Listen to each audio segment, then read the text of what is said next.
Nós vamos seguir na sequência do capítulo 7 do livro de Josué, que você pode abrir, acessar, palavra impressa ou em formato digital. Aqueles também que estão nas suas casas podem acompanhar a exposição que vamos fazer do capítulo 7 do livro histórico de Josué. Nós temos aqui algumas situações importantes a considerar antes de irmos ao texto. É que nós estamos naquele momento da conquista da terra prometida, muita coisa já está acontecendo, o povo chega no local agora, depois de 40 anos de peregrinação no deserto, e eles vão tomar posse da terra prometida. São 7 nações estabelecidas em cidade e estado, aquela maneira de se proteger com muralha, ou no local que dificultava o acesso por uma elevação, como é o caso da cidade de Ai, que vamos ver hoje.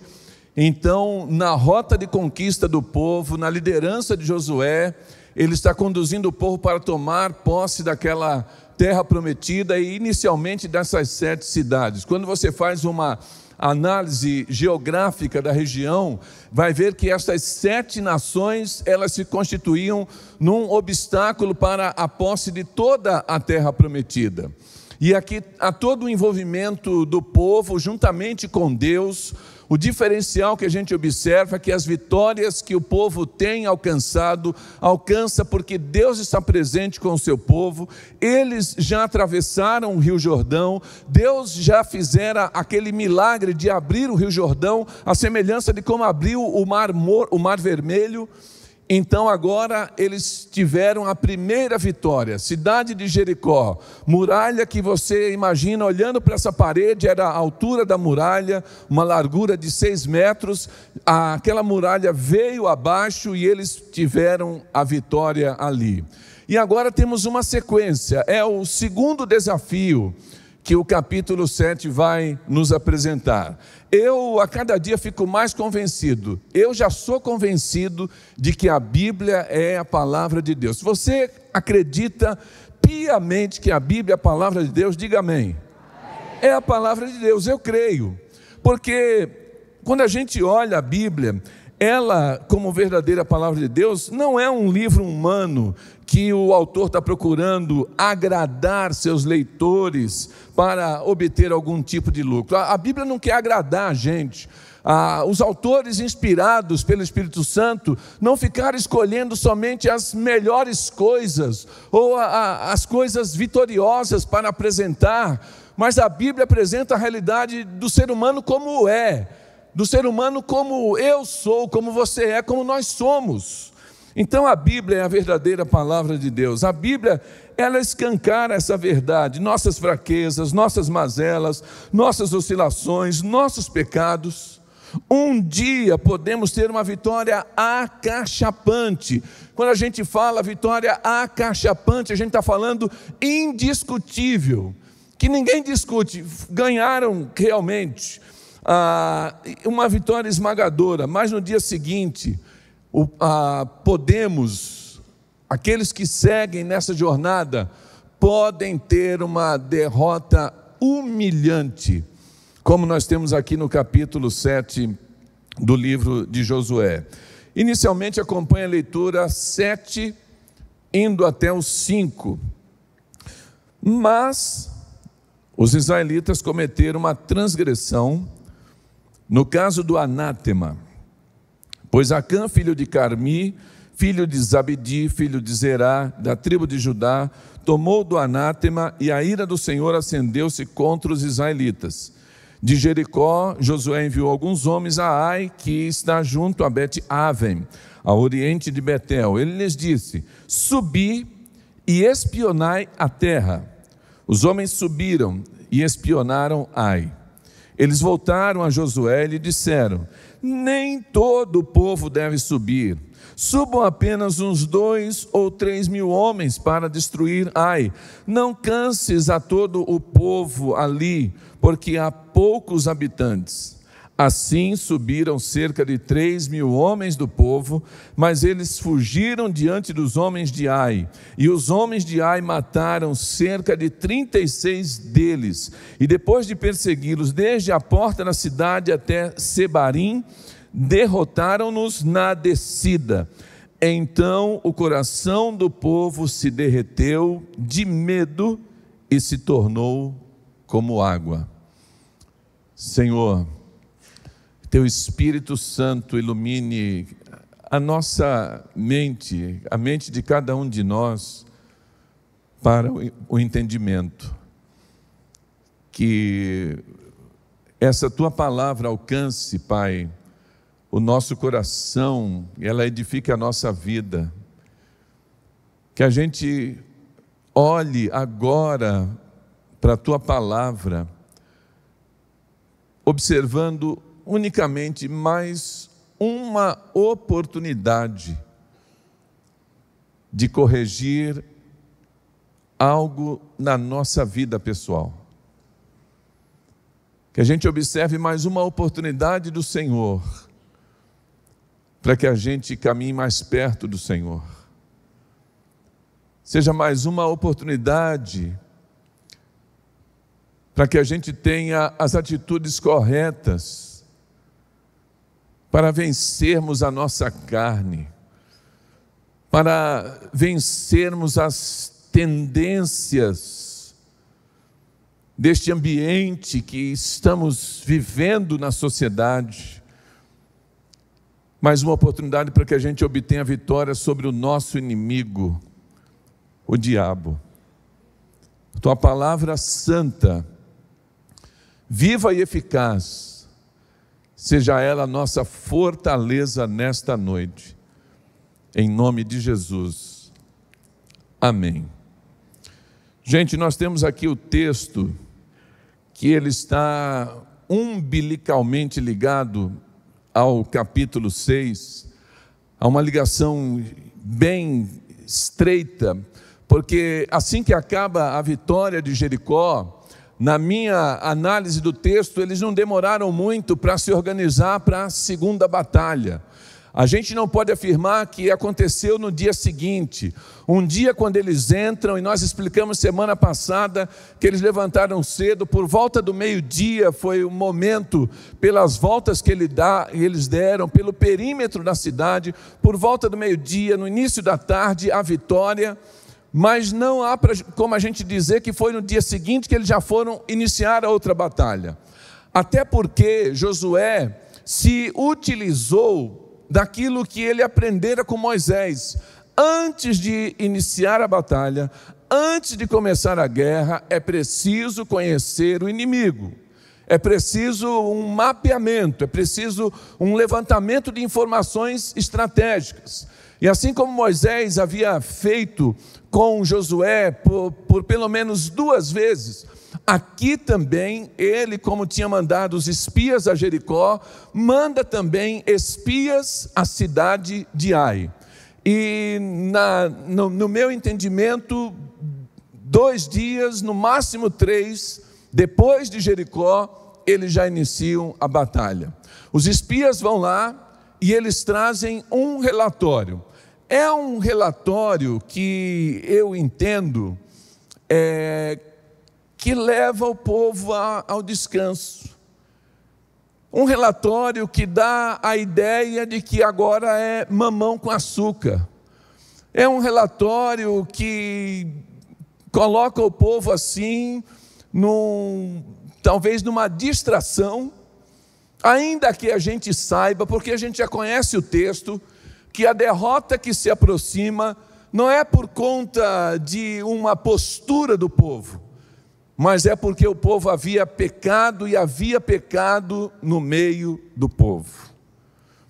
Nós precisamos entender que é preciso resolver pecado oculto.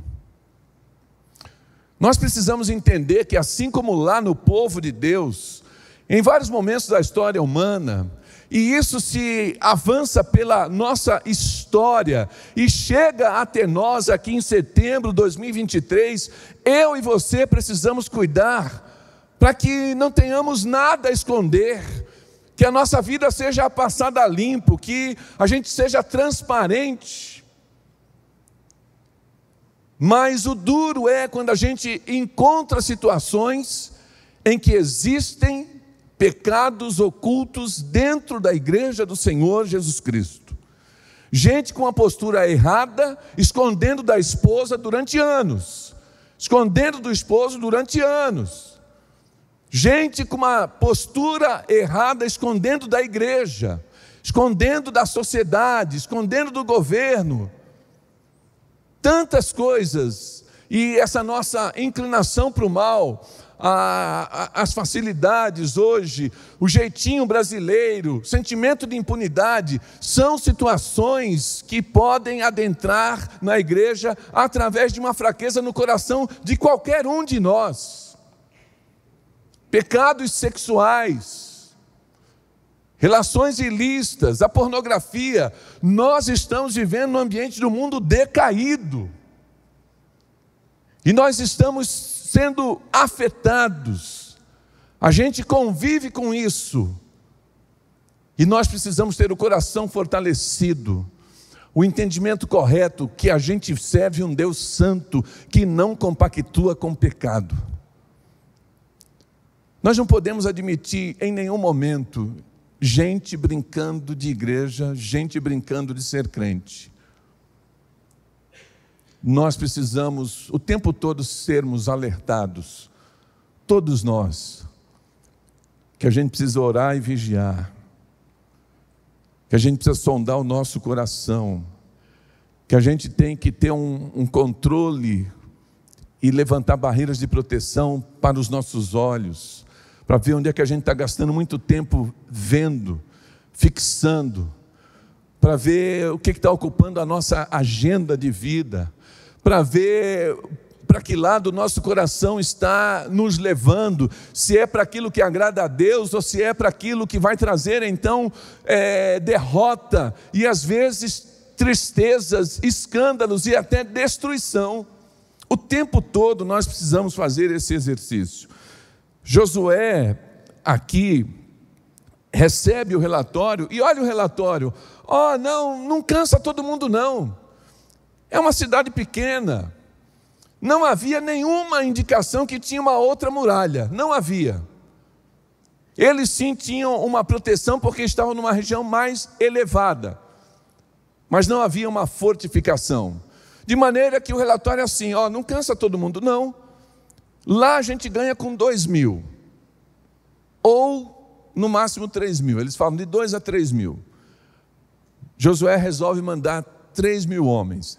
Eles tinham preparado já ali de prontidão 40.000 homens preparados para fazer a guerra, além do restante do povo que também, havendo a necessidade, eles eram convocados para participar. A gente está pensando num universo de 1 milhão de pessoas que atravessou o Rio Jordão, e que é essa quantidade. Alguns vão dizer 2.400.000. Eu prefiro ficar aqui com 1 milhão, que já dá muito trabalho, né? Mas se na verdade tivera sido 2.400.000, nenhum problema, era bastante gente.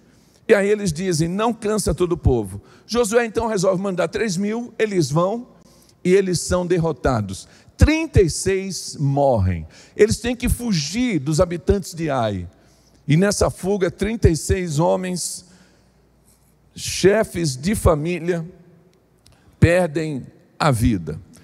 O que nós temos agora na sequência do texto é um momento em que Josué tem uma sequência aqui de humilhação, quebrantamento e a intercessão de Josué. Precisamos olhar um pouquinho como é que o Josué poderia assimilar o que aconteceu. Além dele, o povo. Porque há 2 dias, uma vitória estupenda. O texto diz que todas as nações ali na terra de Canaã, o coração deles se derreteu. Mas agora eles fogem diante de um grupo pequeno. Então eu imagino que Josué não está entendendo muito bem as coisas. E na sua sequência de humilhação, o que é que ele faz? Ele faz aquilo que era o costume fazer, principalmente dos líderes do povo, quando havia uma tragédia. O texto diz que ele rasgou as suas vestes, ele se vestiu de saco, possivelmente, e ele se ajoelhou, e junto com ele os sacerdotes, e ele começou a jogar terra sobre a cabeça. É aquela figura bíblica de se vestiu de saco e cinza, ou seja, a terra, o cisel, o barro ali, a poeira, jogando sobre si, mostrando: não sou nada, estou quebrado, estou no rés do chão, estou prostrado. Por que isso aconteceu? Então ele, como líder, e os sacerdotes tomaram esta postura de uma humilhação, e eles não tinham respostas. E por não ter respostas, ele faz uma intercessão. E eu vejo aqui a intercessão como uma abertura do coração humano, tentando entender, mas falando com Deus como uma cobrança permitida. Gravem isso, como se uma cobrança permitida que Deus tolera. Por que isso aconteceu, Deus? Por que isso agora? O que as nações vão interpretar? Então, acompanhe a leitura do texto desta sequência de quebrantamento. Verso 6: Então Josué rasgou as vestes, prostrou-se com o rosto em terra, perante a arca do Senhor até a tarde. Ele e os anciãos de Israel, e eles jogaram terra sobre a cabeça. E Josué disse: Senhor Deus, por que fizeste este povo atravessar o Jordão, para nos entregardes nas mãos dos amorreus, para nos fazeres morrer? Antes tivéssemos nos contentado em ficar além do Jordão. Lembra que a terra do lado de cá do Jordão, vamos fazer aqui um exercício. Aqui está o Rio Jordão, o lado mais oriental, região de Bazã, os reis aqui, Og, e era uma terra boa também. Você vai se lembrar das vacas de Bazã, que tinham uma carne boa, né? E aqui, Rio Jordão, e logo na sequência aqui, Jericó, e depois a cidade de Ai. Então, 2,5 tribos pediram para permanecer deste lado. Moisés permitiu com uma condição: vocês atravessem, lutem as guerras, e depois podem retornar para a terra de vocês e habitar ali. E na sequência, quando tivesse uma convocação, agora nós vamos lutar lá no norte, eles deveriam sair, se juntar com a nação e fazer guerra lá no norte, lá na Judéia, em qualquer necessidade que houvesse, e depois eles retornavam. Isso está na sequência do texto. Então, na oração dele, ele falou assim: por que o senhor fez isso, deixou isso acontecer? Antes a gente tivesse se contentado de ficar lá. O lado humano de Josué. E ele diz assim, verso 8: Senhor, que direi depois que Israel retrocedeu diante dos seus inimigos? Pois os cananeus e todos os habitantes da terra ouvirão isso, e cercando-nos exterminarão da terra o nosso nome. E então, que farás pelo teu grande nome? Ou seja, aquele povo que era identificado como o povo de Deus. E Josué diz assim: olha, os povos vão dizer que a gente retrocedeu, fomos derrotados, mas mostrando também que o povo, que é o povo do Deus de Israel, também estava sendo derrotado. É neste momento, irmãos e irmãs, que nós temos essa humilhação de Josué, que Deus então se manifesta para mostrar para ele a causa. Deus vem com a resposta, e a resposta que Deus aponta é a resposta de que há pecado no meio do povo, que eles não venceram, não é porque mandaram pouca gente, que eles não venceram não é porque eles estavam com a estratégia errada, eles não venceram porque Deus tirou a mão, eles não venceram porque Deus retirou a sua presença abençoadora e poderosa. O que está demonstrado aqui é que Deus falou: nessa batalha vocês foram sozinhos. Consegue entender que sozinho você não consegue? Que sozinho você se cansa? Que sozinho você se frustra? Jesus foi bem claro comigo e com você. O que foi que ele disse? Sem mim, foi fraco. Sem mim, e é nada mesmo. E é nada mesmo. Jesus não despreza a nossa inteligência, Jesus não despreza a nossa capacidade, os nossos dons e talentos. Mas mesmo que a gente tenha inteligência, dons e talentos, quando a gente entra numa batalha e vai pela nossa própria vontade fazer sozinho, Ele tira a bênção e a gente perde. Mas quando a gente usa da nossa inteligência, daquilo que Ele nos deu, e fala: Jesus, entra comigo nessa batalha, Jesus, vai à frente, Jesus, toma conta, Jesus, ajuda, Jesus, socorre. Ele fala: agora é comigo, e Ele vai junto com a gente e a vitória vem. Então essa é a demonstração que a derrota veio porque Deus tirou a mão, Deus tirou a presença, porque um Deus santo não compactua com o pecado. Olha o que Deus diz, verso 10. E o Senhor respondeu a Josué: levanta-te, ou seja, sai do chão, levanta-te. Por que estás assim prostrado, com o rosto em terra? Israel pecou. É a resposta de Deus bem direta. Israel pecou. Eles quebraram a minha aliança que lhes ordenei. Tomaram do anátema, furtaram-no e dissimuladamente esconderam-no entre suas posses. Por isso os israelitas não puderam subsistir perante seus inimigos, retrocederam diante deles, porque se fizeram anátema. Se não destruirdes o anátema do meio de vós, não estarei mais convosco. Deus sai daquela batalha, porque havia pecado, e Deus está dizendo que esse problema precisa ser resolvido. Resolve o problema, tira esse câncer, extirpa esta doença do meio do povo, e eu continuo com vocês.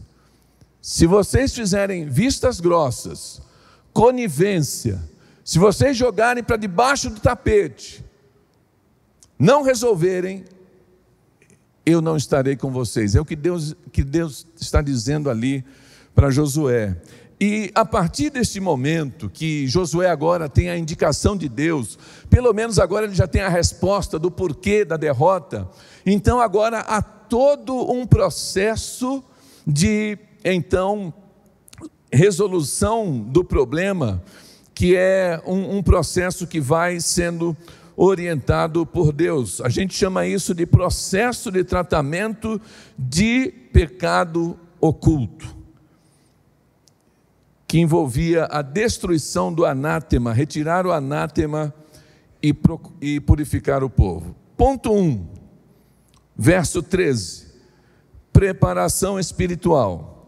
Ponto 2, dia seguinte, se apresentar diante de Deus.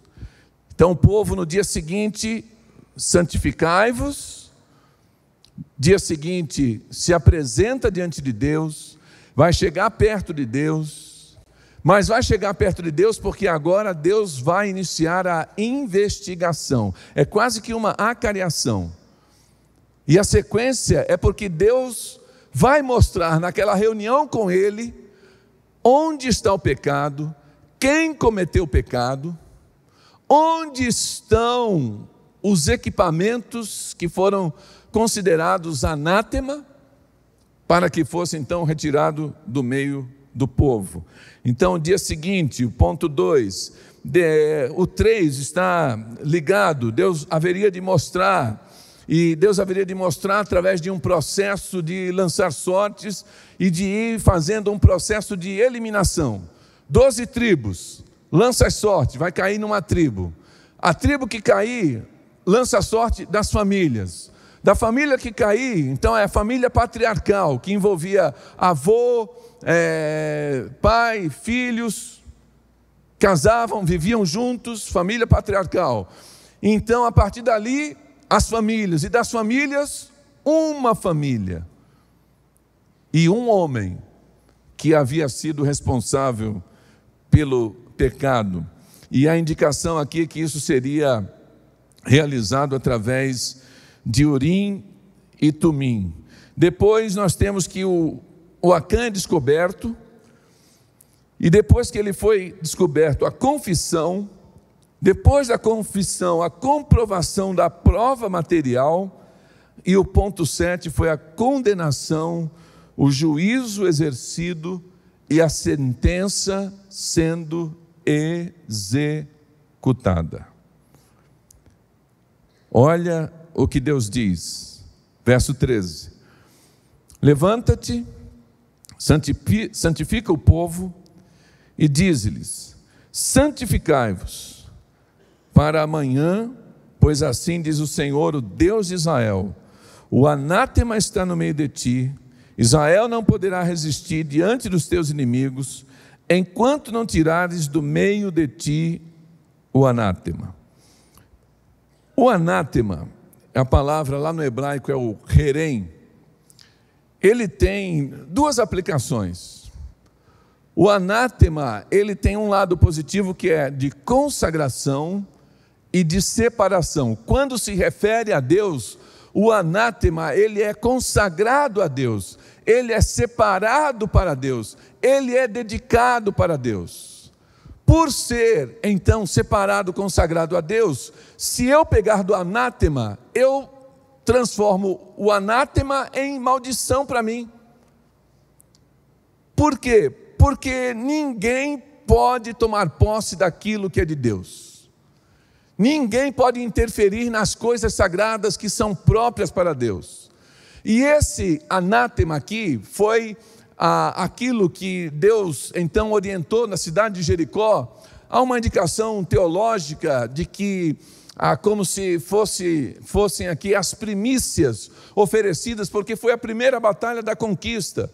Você vai encontrar em outras cidades que o povo podia se utilizar do despojo da guerra, dos animais, mas aqui em Jericó não.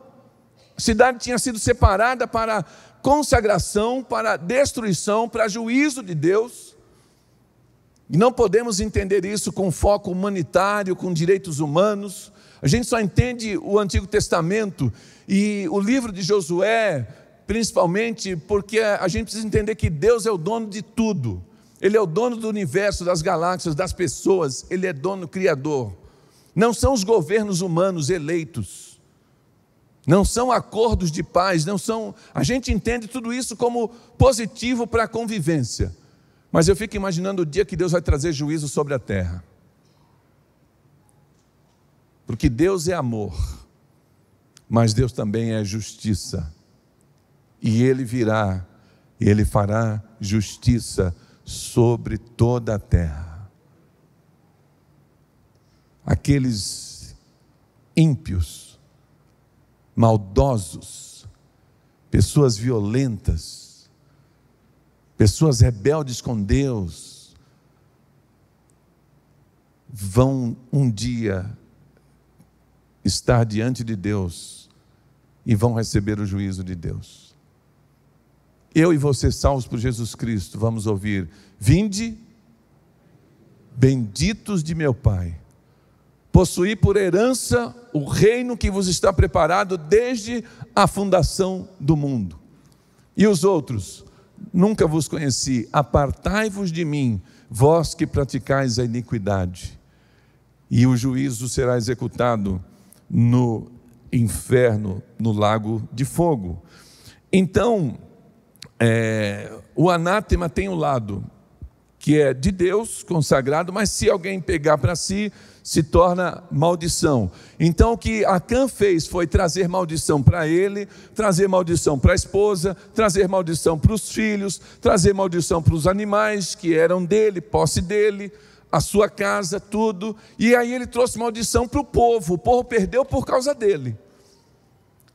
E quando você olha no capítulo 6, olha o capítulo 6, Josué está orientando o povo antes de Jericó, antes da destruição de Jericó, o que eles deveriam fazer. A cidade, porém, com tudo que nela houver, será anátema, será separada, consagrada ao Senhor. A gente só vai livrar a prostituta Raabe e a família dela. Verso 18: no vosso caso, guardai-vos do anátema, para que não tomeis dele coisa alguma, e não façais anátema ou maldito o acampamento de Israel, trazendo-lhe destruição. Aí vem a definição aqui do que seria: pois toda a prata, o ouro, os objetos de bronze, de ferro, são consagrados ao Senhor e irão para o tesouro do Senhor. E nisso que alguns querem colocar como a primícia daquele momento, é que Deus estava já preparando que esses elementos, ou que esse despojo da guerra de Jericó haveria de ser utilizado, consagrado ao Senhor, para o templo que haveria de ser construído e também para estarem na presença de Deus ali no tabernáculo. Isso é coisa de Deus. Então, Acã sabia disso e ele tomou do anátema. O texto vai dizer que quando Acã é descoberto, ele diz assim: eu vi no meio dos despojos uma capa babilônica. Fica imaginando que capa era essa, né? Ele viu uma capa babilônica. Aí ele viu prata, ele viu ouro, e ele diz assim: uma capa babilônica, 200 ciclos de prata, equivalente a 2 quilos de prata, uma barra de ouro com peso de 50 ciclos, equivalente a meio quilo de ouro, era uma barra com meio quilo de ouro. Eu os cobicei e os tomei, estão escondidos na terra, no meio da minha tenda, e a prata está debaixo da capa. No momento da confissão. Então, fora isso o que ele havia então se apossado, Deus vai dizer que ele furtou, e Deus vai dizer que dissimuladamente escondeu. Aí nós chegamos no ponto em que Deus promove aquela investigação a partir do verso 26. O Urim e o Tumim, a indicação, ainda que o texto não aponte, a maioria dos teólogos concorda que a maneira como foi o processo de eliminação até chegar naquele que era o culpado foi um processo também utilizado para o Urim e Tumim. Urim e Tumim, quando Deus estabeleceu o sacerdócio, aqueles que haveriam de fazer mediação entre Deus e o povo, então o sumo sacerdote, havia a vestimenta sacerdotal, e na vestimenta sacerdotal com os seus paramentos havia um peitoral. Esse peitoral era um saco, era uma embalagem que era afixada no peito do sacerdote. E o que eles colocavam ali? Eles colocaram ali porque Deus mandou 12 pedras preciosas, jaspe, onix, e eles foram então, tem uma lista, né, dessas pedras preciosas, e elas foram colocadas dentro desse saco, e foram também costuradas ali no peitoral, um quadrado aqui no peito do sacerdote, e essas pedras, cada uma delas tinha o nome de uma das tribos de Israel. Estavam colocadas em fileiras de 3, 1, 2, 3, 4, 5, 6, 7, 8, 9, 10, 11, 12, e eram colocadas ali, juntamente dentro desse peitoral, dessa embalagem fixada na roupa do sacerdote, 2 pedras significando Urim e Tumim. E essas pedras eram utilizadas pelo sacerdote para resolver litígios, para saber a vontade de Deus, quando houvesse então uma dúvida, quando Davi tem a sua cidade destruída, Ziclag, pelos amalequitas, ele então chora amargamente. Os homens pensam até em apedrejar, tirar a vida de Davi. E aí ele se restaura. O texto diz que Davi se reanimou no Senhor seu Deus. Ainda vou pregar nesse texto aqui, né, nessa igreja. É um texto belíssimo. Mas aí o texto diz que Davi estava na dúvida se era para ficar chorando ou se era para perseguir. Por quê? Porque os amalequitas levaram a família dele. Só que eles chegaram na cidade de Ziclag, que era a cidade de Davi, não tinha cadáver. Eles pilharam a cidade, queimaram a fogo. Davi vinha a caminho de 3 dias, ele avistou o fogo na cidade, mas ele procurou cadáver, os filhos, Juninho, Ainoã, as esposas, e nada. Então ele estava na dúvida: perseguirei? E diz o texto que ele chamou o sacerdote, e ele falou assim: traga a estola sacerdotal, o paramento, a roupa. A melhor coisa que a gente faz é andar com Deus de maneira legítima. E hoje a legitimidade está na Bíblia, na palavra de Deus. E aí ele faz perguntas a Deus pelo sacerdote: perseguirei o bando? E certamente usando Urim e Tumim. E aí Deus fala: perseguirei. Alcançá-los-ei? Alcançarei. Terei vitória? Sim. E Deus restituiu tudo. Nós temos até no momento da consagração de Josué, lá ainda com Moisés, no livro de Números, o uso disso.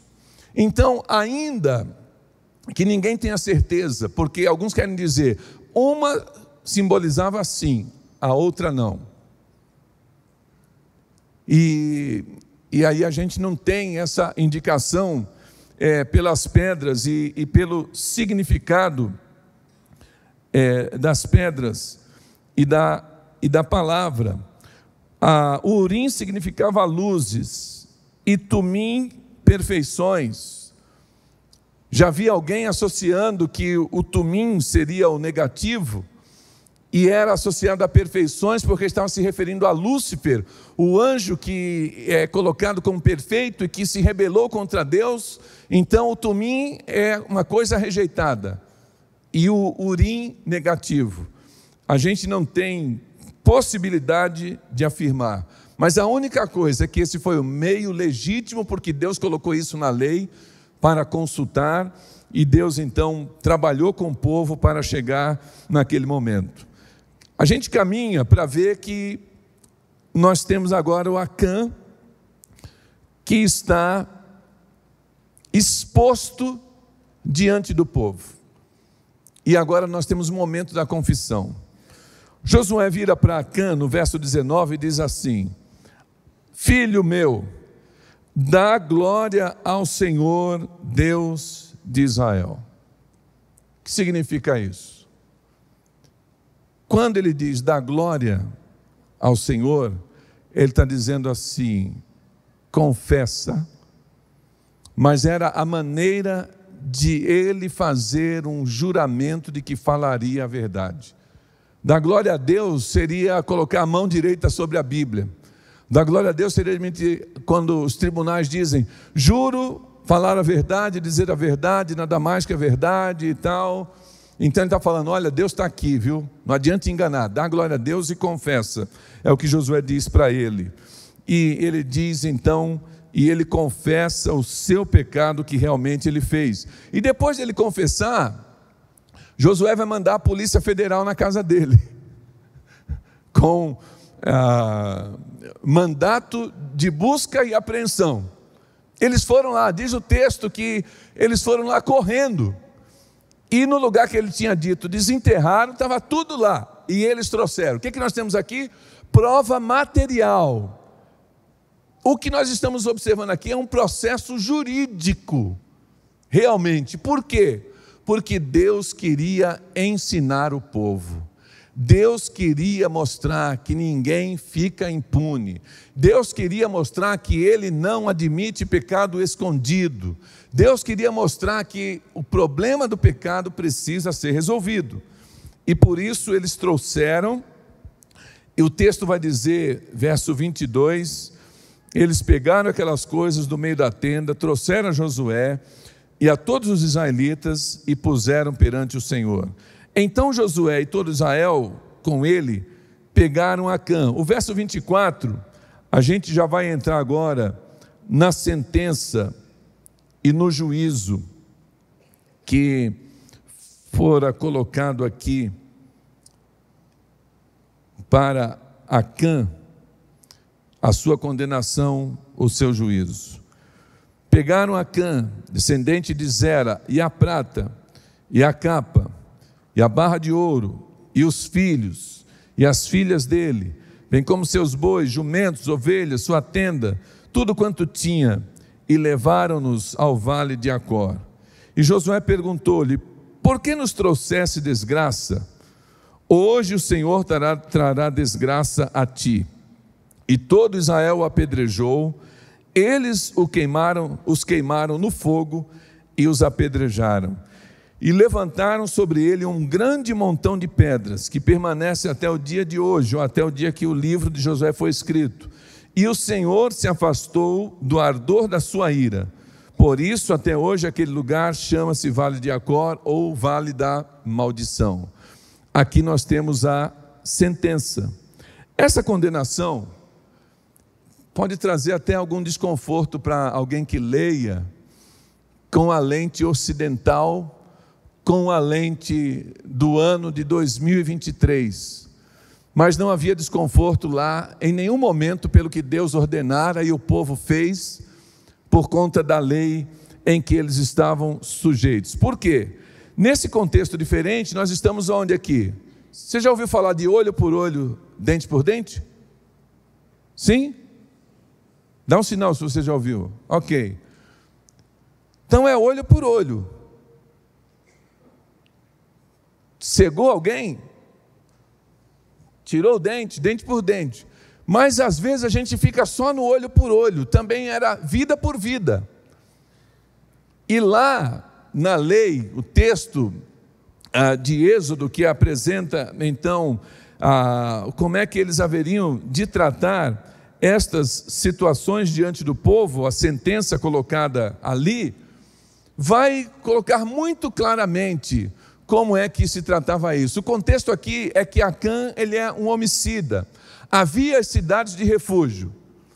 Cidade de refúgio, tem gente que confunde, pensando que é para qualquer tipo de homicídio ou assassinato no meio do povo. As cidades de refúgio eram colocadas, na nação de Israel eram 3, para que pudesse ter uma abrangência geográfica, na parte sul, na parte central da Palestina e na parte norte. Era quando alguém tirava a vida de alguém involuntariamente. Aquilo que a gente chama hoje de homicídio doloso e homicídio culposo. O homicídio culposo, a pessoa tem culpa, mas não teve intenção.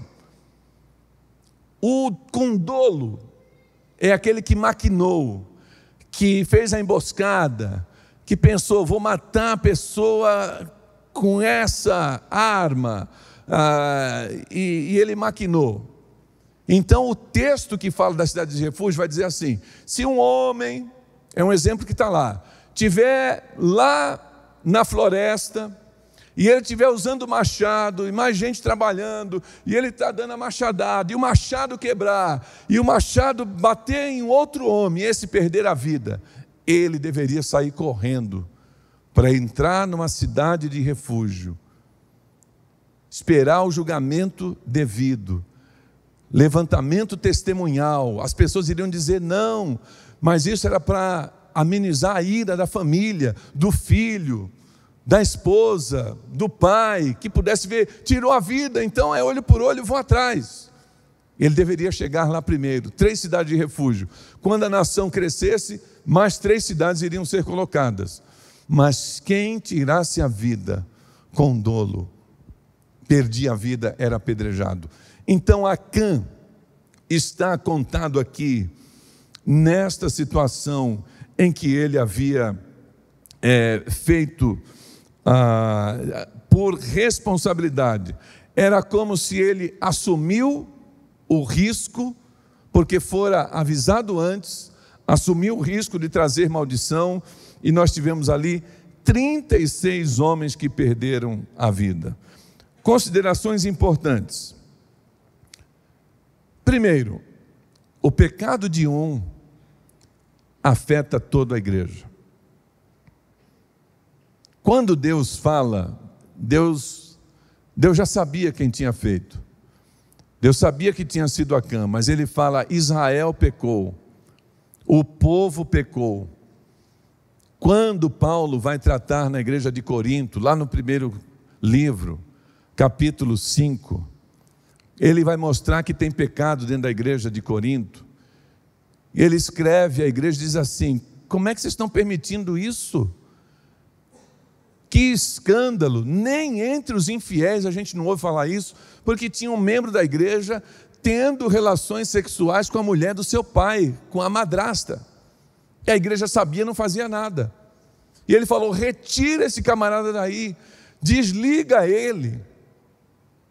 Processo disciplinar. E é nesse contexto do capítulo 5 de 1 Coríntios que ele diz assim: um pouco de levedo fermenta, um pouco de fermento leveda toda a massa, ou um pouco de fermento fermenta toda a massa. Retira esse fermento velho, põe um fermento novo. Ou seja, a influência de uma pessoa influencia o todo. Isso é para dizer que eu e você temos responsabilidade com a nossa santidade pessoal. Amém? O que é a igreja? Aquela resposta mais clara de todas: a igreja somos nós. Então a igreja é o ajuntamento de todos nós. Você já pensou se toda a igreja estivesse pecando e escondendo? Então é a luta individual de cada um de nós, e é uma luta de todos nós para manter a vida de santidade, porque isso abençoa a igreja. E quando alguém não está agindo assim, também está prejudicando a igreja. Esse aqui é o ensinamento do texto. Processo pecaminoso.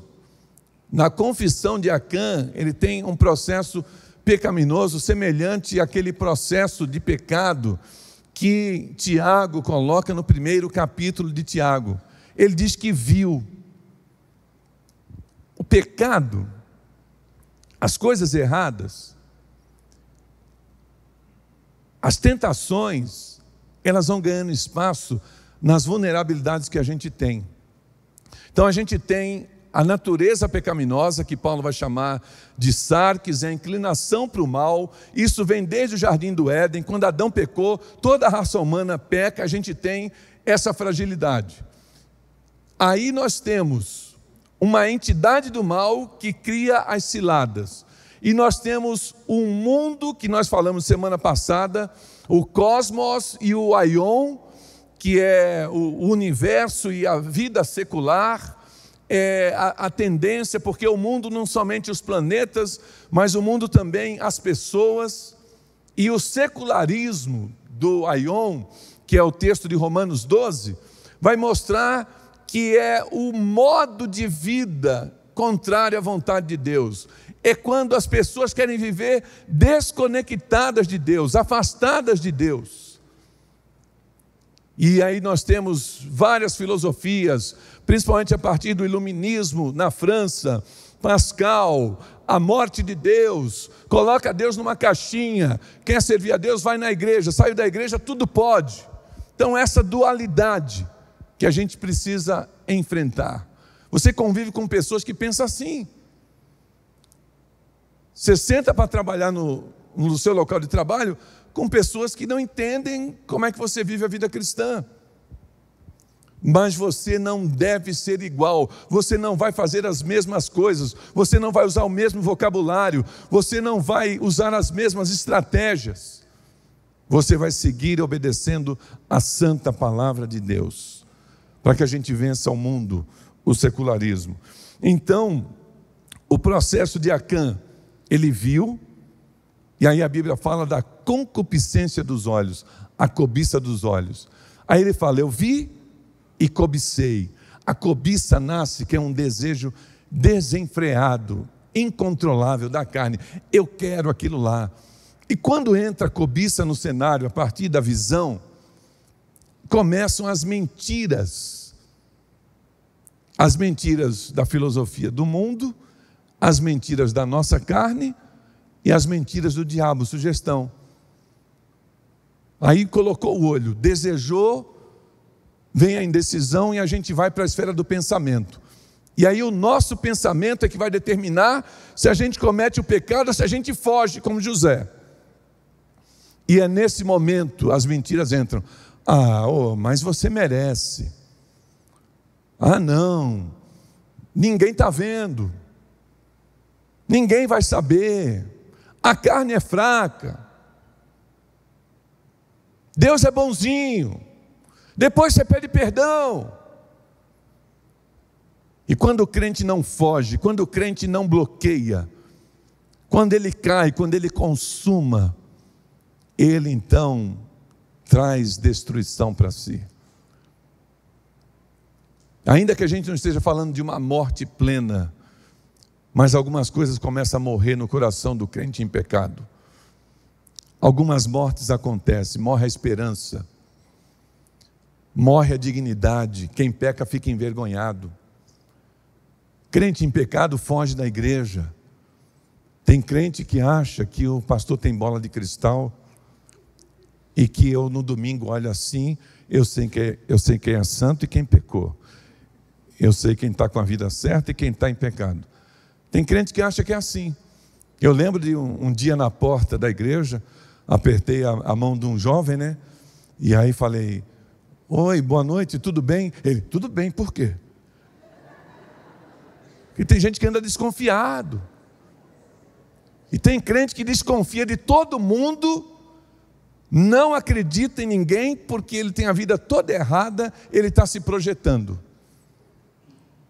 Então nós precisamos cuidar dos nossos olhos, da nossa mente e do nosso coração. E é isso então o que nós temos aqui. Depois ele viu, cobiçou, aí ele tomou. Aí ele escondeu. Escondeu para usar quando? Eu fico perguntando, quando é que ele ia colocar aquela capa babilônica? Passava e tal, aí ele ia lá, bom dia! Acã, que isso? É uma capa, tal, o que foi? Não, meu tio me deu de presente. Você já viu que um abismo chama outro abismo? Ele ia começar a mentir. E aí você já viu também aquele enriquecimento ilícito? E de vez em quando Acã ia tirar um pedacinho de prata para fazer uns anéis para a esposa, um negócio. Nossa, mas como a fulana está cheia de ouro e de prata, onde vocês conseguiram? Então assim, o que nós observamos aqui é que ele esconde, porque ele acha que vai se dar bem. Tem gente que acha que vai conseguir enganar, pecar, fazer coisas erradas, esconder de todo mundo. Tem gente que maquina, tem gente que projeta, tem gente que treina até o que vai dizer. É tão ruim quando há uma quebra de confiança no relacionamento conjugal. A esposa tem que vigiar o celular do marido, com quem que ele fala no Facebook, WhatsApp, ou no Instagram, o horário que ele chega, e vice-versa pode acontecer também. Então são estas situações, porque tem gente que acha que vai esconder, que vai se dar bem. E aí nós temos esse engano.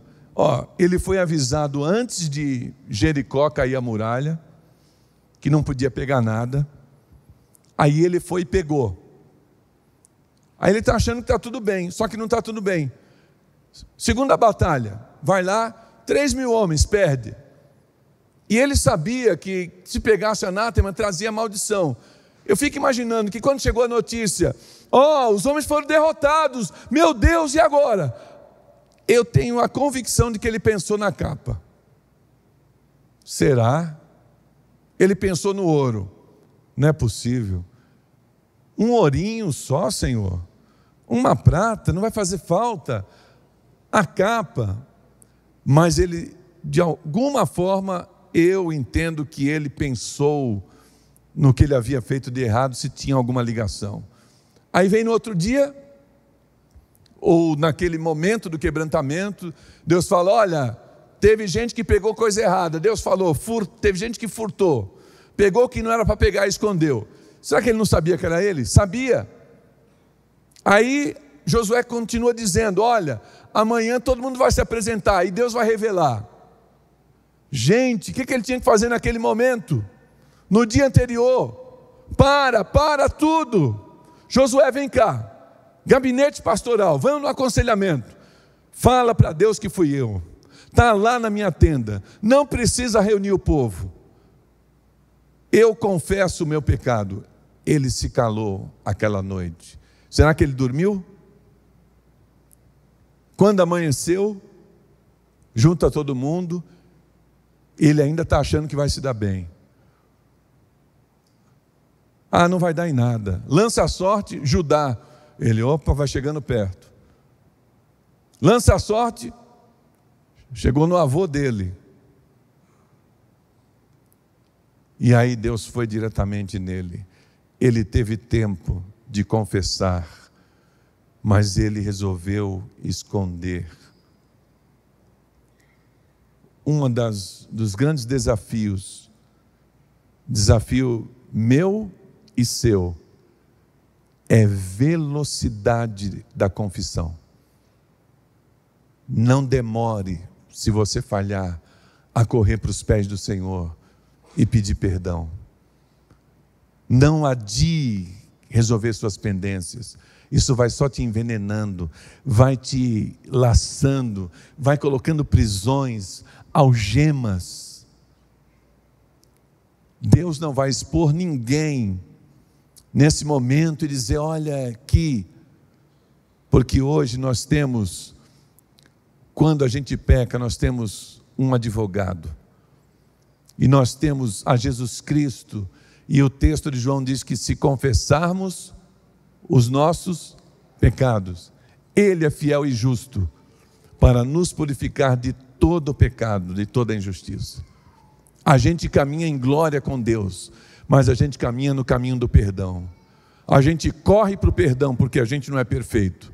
A gente luta para pecar menos, para amar, demonstrar amor a Deus, Deus Santo. Mas se acontecer, corra para o Senhor, confesse seu pecado, abandone o seu pecado, sua vida vai ser abençoada, e a igreja também. Eu fui pastor em São José dos Campos, e no momento havia ali uma proliferação de prostituição. Um vereador fez uma lei, prostituta tinha carteira assinada em São José dos Campos. Depois essa lei foi cassada.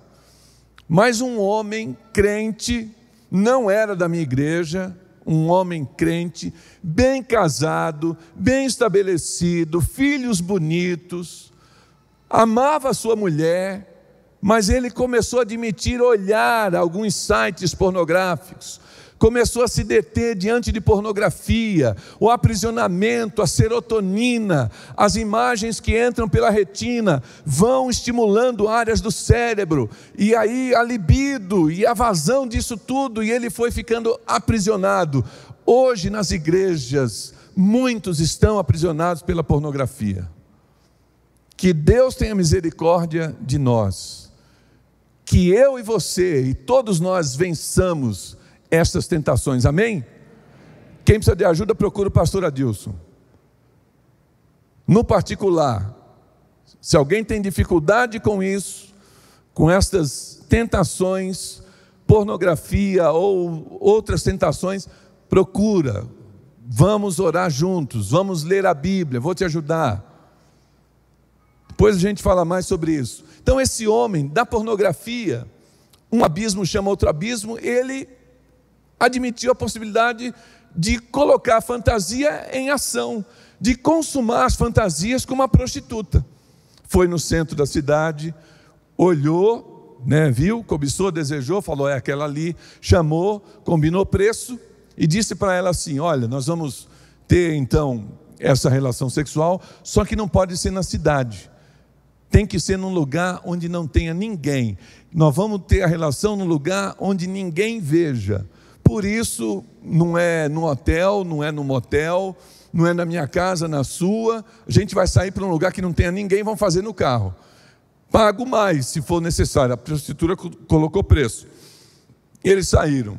20 minutos saindo de carro do centro da cidade, alguns bairros, uma casa aqui e lá. A prostituta falou: moço, aqui está bom. Ele falou: não, ainda tem muitas casas. 10 minutos depois, a prostituta falou: moço, já está bom aqui. Ele falou: não, aqui ainda tem algumas fazendas aqui, olha aquela vaquinha lá. 15 minutos depois, no meio do nada, a prostituta surtou. Falou para ele: para o carro, para o carro, para o carro, estou mandando. Ele parou assustado, olhou para ela, ela falou assim: nós vamos fazer aqui, porque aqui só Deus vê.